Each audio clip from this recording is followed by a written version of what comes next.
Assalamualaikum warahmatullahi wabarakatuh. Kami dari kelompok 8 akan mempresentasikan hasil diskusi kami tentang aliran-aliran dalam ilmu kalam kontemporer menurut Hasan Hanafi dan Fazlur Rahman. Sebelumnya kami akan memperkenalkan diri. 1. Desi Fitriani 64220003, 2. Alvina Sabilah Salsa 64220027, dan saya sendiri Lailatul Mukaromah 64220034. A. Biografi Hasan Hanafi. Hasan Hanafi lahir pada 13 Februari 1935 di Kairo, Mesir, di dekat Benteng Salahuddin, daerah perkampungan Al-Azhar. Perkampungan ini dekat dengan Universitas Al-Azhar, di mana tempat ini merupakan tempat bertemunya para mahasiswa Muslim dari berbagai dunia. Tradisi keilmuan berkembang di sana sejak lama. Meskipun lingkungan sosialnya dapat dikatakan tidak terlalu mendukung, menurut sejarah dan kebudayaan kota Mesir telah dipengaruhi oleh peradaban-peradaban besar sejak masa Firaun, Romawi, Bizantium, Arab Mamluk, Turki, dan bahkan Eropa modern. Hasan Hanafi adalah filsuf hukum Islam serta guru besar Fakultas Filsafat Universitas Kairo. Hasan Hanafi sekolah di sekolah dasar selesai tahun 1948, melanjutkan ke Madrasah Sanawiyah Khalil Agha, Kairo setelah tahun 1952. Mulai di Sanawiyah inilah ia mulai aktif mengikuti diskusi-diskusi Al-Ikhwan Al-Muslimun. Dari kegiatan ini, pemikirannya mulai berkembang. B. Pemikiran Hasan Hanafi. 1. Pandangan Hasan Hanafi terhadap penafsiran klasik Al-Quran. Awal mula Hanafi mengemukakan pendapatnya tentang Al-Quran adalah ketika dia tidak merasa puas dengan teori klasik yang telah dibangun oleh ulama tafsir.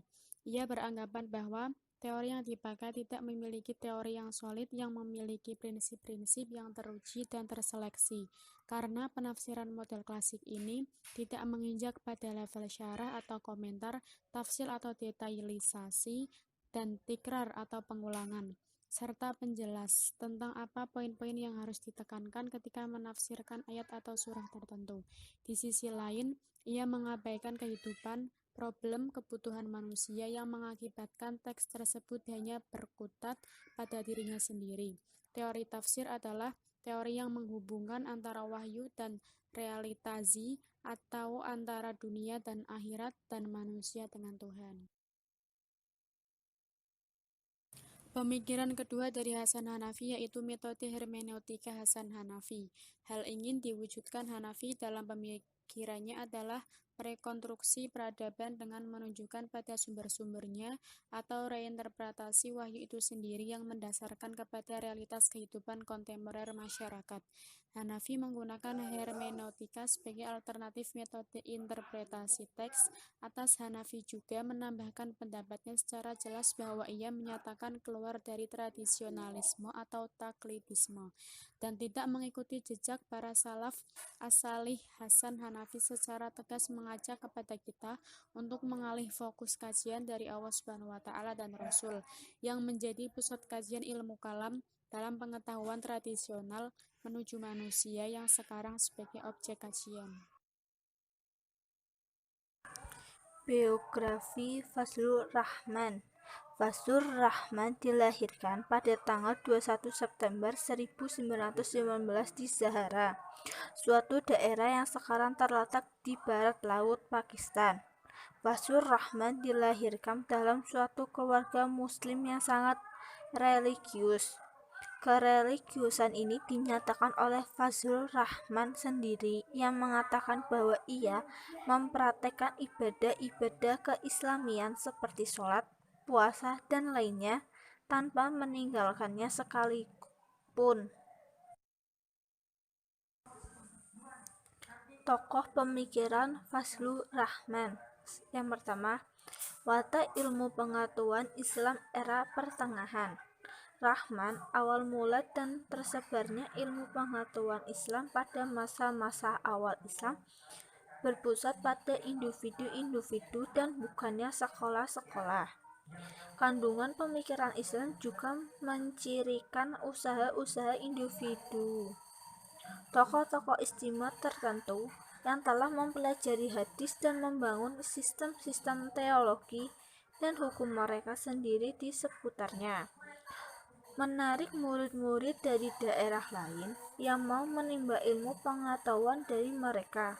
Karena itu, ciri utama dari ilmu pengetahuan tersebut adalah pentingnya individu guru. Sang guru setelah memberikan pelajaran seluruhnya. Pokok pemikiran Fazlur Rahman yang kedua yaitu kurikulum dan pengajaran. Rahman melihat dengan penyempitan lapangan ilmu pengetahuan umum melalui tiadanya pemikiran umum dan sains-sains kealaman. Maka, kurikulum dengan sendirinya menjadi terbatas pada ilmu-ilmu keagamaan murni dengan gramatika dan kesusastraan sebagai alat-alatnya yang memang diperlukan.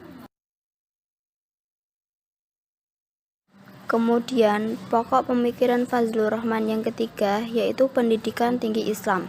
Esensi pendidikan Islam menurut Rahman tidaklah memaksudkan perlengkapan dan peralatan-peralatan fisik atau kuasifik pengajaran seperti buku-buku yang diajarkan ataupun struktur eksternal pendidikan, tetapi adalah apa yang menurut Rahman sebagai intelektualisme Islam. Ia adalah pertumbuhan suatu pemikiran Islam yang asli dan memadai yang harus memberikan kriteria untuk menilai keberhasilan atau kegagalan sebuah sistem pendidikan Islam.